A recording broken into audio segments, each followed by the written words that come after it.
2 ಕೋಟಿ ವೆಚ್ಚದಲ್ಲಿ ಕೋಟೆ ಮಾರಮ್ಮ ದೇಗುಲ ಉದ್ಘಾಟನೆ. ದೇಗುಲ ಉದ್ಘಾಟನೆಗೆ ಬರಲಿದ್ದಾರೆ ಗಣ್ಯಾತಿ ಗಣ್ಯರು. ದಕ್ಷಿಣ ಕಾಶಿ ಎಂದೇ ಹೆಸರುವಾಸಿಯಾಗಿರುವ ಇತಿಹಾಸ ಪ್ರಸಿದ್ಧ ಕೊರಟಗೆರೆ ಪಟ್ಟಣದ ಕೋಟೆ ಮಾರಮ್ಮ ಹಾಗೂ ಕೊಲ್ಲಾಪುರದಮ್ಮ ದೇವಾಲಯದ ಉದ್ಘಾಟನೆ ಹಾಗೂ ದೇವರುಗಳ ಪುನರ್ ಪ್ರತಿಷ್ಠಾಪನಾ ಮಹೋತ್ಸವ ಸಮಾರಂಭವನ್ನ ಆಯೋಜನೆ ಮಾಡಲಾಗಿದೆ. ಸುಮಾರು 2 ಕೋಟಿ ರೂಪಾಯಿ ವೆಚ್ಚದಲ್ಲಿ ಗ್ರಾಮ ದೇವತೆ ಕೋಟೆ ಮಾರಮ್ಮ ದೇವಾಲಯವನ್ನ ನಿರ್ಮಾಣ ಮಾಡಲಾಗಿದೆ. ಶ್ರೀ ಕೋಟೆ ಮಾರಮ್ಮ ಹಾಗೂ ಕೊಲ್ಲಾಪುರದಮ್ಮ ಕಟ್ಟಡ ನಿರ್ಮಾಣ ಸಮಿತಿಯಿಂದ ಕಾರ್ಯಕ್ರಮ ಆಯೋಜನೆ ಮಾಡಲಾಗಿದೆ. ದೇವಾಲಯದ ಉದ್ಘಾಟನೆಯನ್ನ ಸಿದ್ದರಬೆಟ್ಟದ ಶ್ರೀ ವೀರಭದ್ರ ಶಿವಾಚಾರ್ಯ ಸ್ವಾಮೀಜಿ ಹಾಗೂ ಎಲೆರಾಂಪುರ ಮಠದ ಹನುಮಂತನಾಥ ಸ್ವಾಮೀಜಿ ನೆರವೇರಿಸಲಿದ್ದಾರೆ ಅಂತ ದೇಗುಲದ ಪ್ರಧಾನ ಅರ್ಚಕರು ತಿಳಿಸಿದ್ದಾರೆ. ದೇವಾಲಯದ ಉದ್ಘಾಟನೆ ಬಗ್ಗೆ ದೇವಸ್ಥಾನದ ಪ್ರಧಾನ ಅರ್ಚಕರಾದ ಶ್ರೀಧರ್ ಆಚಾರ್ ಮಾತನಾಡಿ, ಕೊರಟಗೆರೆಯ ಕೋಟೆ ಮಾರಮ್ಮನಿಗೂ ಮೈಸೂರಿನ ನಂಟಿದೆ. ಈಗಲೂ ಕೂಡ ಮೈಸೂರಿನಲ್ಲಿ ಕೊರಟಗೆರೆ ಕೋಟೆ ಮಾರಮ್ಮ ತಾಯಿಯ ದೇವಸ್ಥಾನವಿದೆ ಅಂತ ಹೇಳಿದ್ರು. ಅಲ್ಲದೆ ದೇವಸ್ಥಾನದ ಉದ್ಘಾಟನೆಯ ನಂತರ ನಿಮ್ಮ ಮುಂದೆ ಕೊರಟಗೆರೆ ಕೋಟೆ ಮಾರಮ್ಮ ತಾಯಿ ಹಾಗೂ ಕೊಲ್ಲಾಪುರದಮ್ಮ ತಾಯಿಯ ಇತಿಹಾಸವನ್ನ ತರುವ ಪ್ರಯತ್ನವನ್ನ ಮಾಡುತ್ತೇವೆ ಅಂತ ಹೇಳಿದ್ರು. ನಿಜವೂ ಸುಳ್ಳ ನನಗೆ ಗೊತ್ತಿಲ್ಲ. ಆಯಮ್ಮ ಊರು ಬಿಟ್ಟು ಹೋಗ್ಬಿಟ್ಟವಳೆ, ಇಲ್ಲಿಲ್ಲ. ನಾಲ್ವಡಿ ಕೃಷ್ಣರಾಜ ಒಡೆಯರಿದ್ದಾಗ ಇಲ್ಲಿ ಜಮಾಬಂದಿಗೆ ಬರೋರು ವೆಂಕಟೇಶ್ವರ ಸ್ವಾಮಿ ದೇವಸ್ಥಾನ ಶಾನ್ಭೋಗರು ಗೌಡರು ಅವೆಲ್ಲ ಇದ್ರು.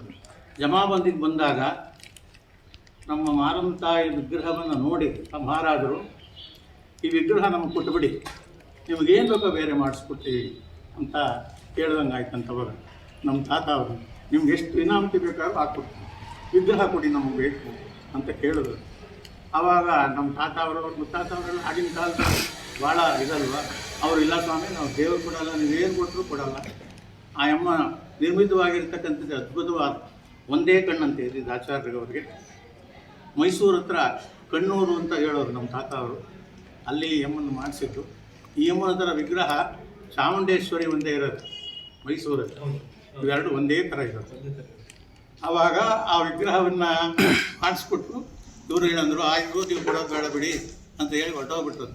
ಆವಾಗ ಮಧ್ಯದಲ್ಲಿ ಏನೋ ಗಲಾಟೆಗಳಾಗಿ ಈ ಅಮ್ಮ ಊರು ಬಿಟ್ಟು ಹೋಗ್ಬಿಟ್ಟವಳೆ, ಇಲ್ಲಿಲ್ವೇ ಇಲ್ಲ ಅನ್ನಂಗಾಗಿತ್ತು. ಆವಾಗ ಮೈಸೂರು ಅರಮನೆಯಲ್ಲಿ ಕಂಬ ನಿಲ್ಲಿಸ್ತಾ ಇದ್ರು. ಕಂಬ ಇದೆಲ್ಲ ನಮ್ಮ ತಾತಗಳು ಹೇಳಿರೋದು, ನಾನೇನು ನೋಡಿಲ್ಲ.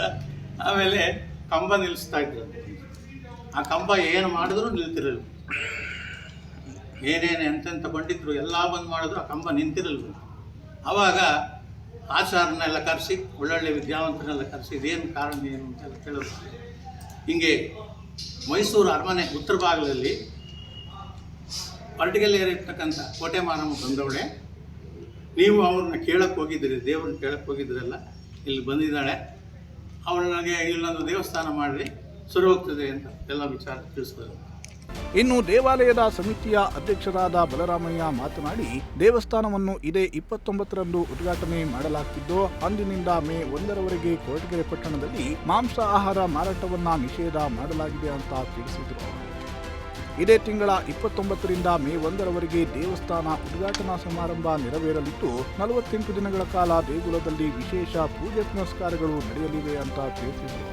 ದೇಗುಲದ ಉದ್ಘಾಟನಾ ಸಮಾರಂಭಕ್ಕೆ ಗೃಹ ಸಚಿವರಾದ ಡಾಕ್ಟರ್ ಜಿ ಪರಮೇಶ್ವರ್, ಕೇಂದ್ರ ಸಚಿವರಾದ ವಿ ಸೋಮಣ್ಣ, ಸಹಕಾರ ಸಚಿವರಾದ ಕೆಎನ್ ರಾಜಣ್ಣ, ಶಾಸಕರಾದ ಟಿವಿ ಜಯಚಂದ್ರ, ವಿಧಾನ ಪರಿಷತ್ ಸದಸ್ಯ ಆರ್ ರಾಜೇಂದ್ರ, ಮಾಜಿ ಶಾಸಕ ಸುಧಾಕರ್ ಲಾಲ್ ಸೇರಿ ಹಲವರು ಭಾಗಿಯಾಗಲಿದ್ದಾರೆ ಅಂತ ದೇವಸ್ಥಾನದ ಸಮಿತಿಯ ಅಧ್ಯಕ್ಷರಾದ ಎಡಿ ಬಲರಾಮಯ್ಯ ತಿಳಿಸಿದರು. ನನಗನ್ನಿಸ್ತದೆ, ಬಹಳ ಇತಿಹಾಸ ಪ್ರಸಿದ್ಧವಾದ ಕೋಟೆ ಮಾರಮ್ಮ ಮತ್ತು ಕೊಲ್ಲಾಪುರದಮ್ಮ ಈ ದೇವರುಗಳು ಬಹುಶಃ ನಾನು ಈ ಊರಿಗೆ ಬಂದು ಸುಮಾರು 70-75 ವರ್ಷ ಆಗಿದೆ ಈ ಊರಿಗೆ ಬಂದು. ಅಂದರೆ ನನಗೆ ವಯಸ್ಸಿಗೆ 75, 20 ವರ್ಷಕ್ಕಾಗಿ ಈ ಊರಿಗೆ ಬಂದಿದ್ದೆ ನಾನು. 15 ವರ್ಷ 20 ವರ್ಷಕ್ಕೆ ಬಂದಿದ್ದೆ. ಅವತ್ತಿಂದ ಕೂಡ ಭಾಳ ಶಿಥಿಲವಾದ ಒಂದು ದೇವಸ್ಥಾನ ಇತ್ತು. ಇದಕ್ಕೆ ನಾನಿವತ್ತು ಯಾಕೆಂತಂದರೆ ನಾನು ಅಣ್ಣಪ್ಪನವ್ರದ್ದು ಜ್ಞಾಪಿಸ್ಕೊಳ್ತೀನಿ. ಯಾಕೆಂದರೆ ಅಣ್ಣಪ್ಪನವ್ರು ಅವತ್ತು ಬಡಗಾರ ಇದ್ದರು. ಆ ಮನೆಯಲ್ಲಿ ಇಲ್ಲಿಂದ ಬರುವಾಗೆಲ್ಲ ಅವ್ರು ಬರೋರು ನಮ್ಮ ಮನೆ ಹತ್ರಕ್ಕೆ ಬರಮು ಇದಕ್ಕೆ 1 ಲಕ್ಷ ಇಲ್ಲೈತೆ ಗೋಪುರ ಕಟ್ಬೇಕಲ್ಲ ಪಾಪ. ನಾನೇ ಮಾಡಿವೆ, ಸ್ವಾಮಿ ನಾನು ಬೇಕಾದ್ರೆ 10,000-15,000 ದುಡ್ಡು ಕೊಟ್ಬಿಡ್ತೀನಿ, ಆ ಜವಾಬ್ದಾರಿ ಬೇಡ ನನಗೆ ಅಂತ ಹೇಳಿದೆ. ಏನು ನಡೆದಿದ್ದು ನಾನು ಹೇಳ್ತೀನಿ, ಇಲ್ಲವ ನಾವು ಕಟ್ಬಿಡ್ಬೇಕು, ಗೋಪುರ ಕಟ್ಬಿಡ್ಬೇಕು.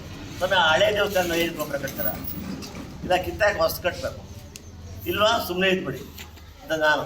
ಇಲ್ಲ ಬರೋ ಏನೋ ನವೀಕರಣ ಮಾಡಲೇಬೇಕು ಅಂದರೆ ನಾನು ಕೂಡ ಏನೋ ನಮ್ಗೆ ಏನಾಗಬೇಕಾಗೈತೆ ಅನ್ನೋದು ಏನೋ ಒಂದಿಷ್ಟು ದುಡ್ಡು ಕೇಳಿ ಕೊಟ್ಬಿಡ ಅಂತ ಅಂದ್ಕೊಂಡಿದ್ದೆ. ಆದರೆ ಹೋಗಿ ಬಂದು ನಮ್ದೇನು ಈ ಗುಂಪಿದೆ, ಈ ಸಮಿತಿ ನಮಗೆ ಈ ಜವಾಬ್ದಾರಿನ ಕೊಡ್ತು, ನೀನು ಮಾಡಬೇಕು ಅಂತ, ನೀನು ಮಾಡಿಸ್ಬೇಕು ಅಂತ. ಆದರೆ ನಾನು ಮಾಡಿಸಿಲ್ಲ, ಕೊಲ್ಲಾಪುರದಮ್ಮ ಮಾರಮ್ಮ ಮಾಡಿಸಿದ್ದಾರೆ. ಯಾಕೆಂದರೆ ಸಾಮಾನ್ಯವಾಗಿ ಇದು ಭಾಳ ವಿಶೇಷವಾಗಿದೆ. ಯಾಕೆಂದರೆ ಈ ಕೊಲ್ಲಾಪುರದಮ್ಮ ಮಾರಮ್ಮ ಇಡೀ ಹತ್ತಳ್ಳಿಗೆ ಬೇಕಾದಂಥ ದೇವರು. ನೀವು ನಂಬ್ತಿರೋ ಅದನ್ನು ಕಿತ್ತಾಕಿದಾಗ ಏನಪ್ಪ ನಾವು ಕಟ್ಟಕ್ಕೆ ಆಗ್ತದಾಯ್ತದ, ದುಡ್ಡು ಎಷ್ಟು ಬೇಕು ಅವ್ನು ಕೇಳಿದರೆ 70 ಲಕ್ಷ 80 ಲಕ್ಷ ಒಂದು ಕೋಟಿ ಕೇಳ್ತಾರೆ. ಎಲ್ಲಿ ತರದಿ ದುಡ್ಡು, ಹೆಂಗೆ ಮಾಡೋದು ಅಂತಕ್ಕಂಥ ಯೋಚನೆ ಇತ್ತು ನನಗೆ. ನಿಜವಾಗಲೂ ಅದು ಏನು ಅಂತಲೇ ಅರ್ಥ ಆಗ್ತದೆ ನನಗೆ. ಯಾವ ಪವಾಡ ಇದೆಯೋ ಗೊತ್ತಿಲ್ಲ, ಆ ಪವಾಡ ಥರ ನಡೆದೋಯ್ತು ದೇವಸ್ಥಾನ. ಅವನು ಕೂಡ ಯಾರೋ ಏನು ಶಿಲ್ಪಿ ಇದೆ ಮಾಲಿಂಗಪ್ಪ, ಅವನು ಕೂಡ ಒಂದು ದಿವಸ ನಮಗೆ ತೊಂದರೆ ಕೊಡಲಿಲ್ಲ. ನಾವು ಕೂಡ ಅಷ್ಟೇ ಸಹಾಯ ಮಾಡಿದ್ವಿ ಅವರಿಗೆ. ಇವತ್ತು ಸುಮಾರು 1 ಕೋಟಿ ರೂಪಾಯಿ ಮೇಲೆ ಖರ್ಚಾಗಿದೆ ಇವತ್ತು. ಅವರಿಗೆ ನಾವು ಎಷ್ಟು 55 60 ಲಕ್ಷ ಅವನು ಒಬ್ಬಿಗೆ ಕೊಟ್ಟಿದ್ವಿ. ಯಾರಿಗೆ? ಶಿಲ್ಪಿ ಕೊಟ್ಟಿದ್ದೀವಿ. ಇನ್ನು ಮಿಕ್ಕಿದ್ದೆಲ್ಲ ನಾವು ಖರ್ಚು ಮಾಡ್ಕೊಂಡಿದ್ವಿ. ಆದರೆ ದುಡ್ಡು ಅದೇ ರೀತಿ ದೇಣಿಗೆ 5 ಲಕ್ಷದಿಂದ 10,000ವರೆಗೂ 5,000ವರೆಗೂ ಕೊಟ್ಟಾರೆ. ನಾವು 10,000 ಮೇಲೆ ಹೆಸರು ಹಾಕ್ತೀವಿ. ಇಲ್ಲಿ ಯಾರೇ 5,000 ಕೊಟ್ಟೋದ್ರು ತಿರುಬಂದು ನಮಗೆ ಹಣ 5,000 ಕೊಡ್ತೀವಿ. ಈಗ ನಮಗೆ ಅದು ಸಮಸ್ಯೆ ಆಗಿದೆ. ಈಗ ಹೆಸರು ಎಲ್ಲ ಹಾಕಬೇಕು. ಎನ್ ಮೂರ್ತಿ, ಪ್ರಜಾಶಕ್ತಿ ಟಿವಿ, ಕೊರಟಗೆರೆ.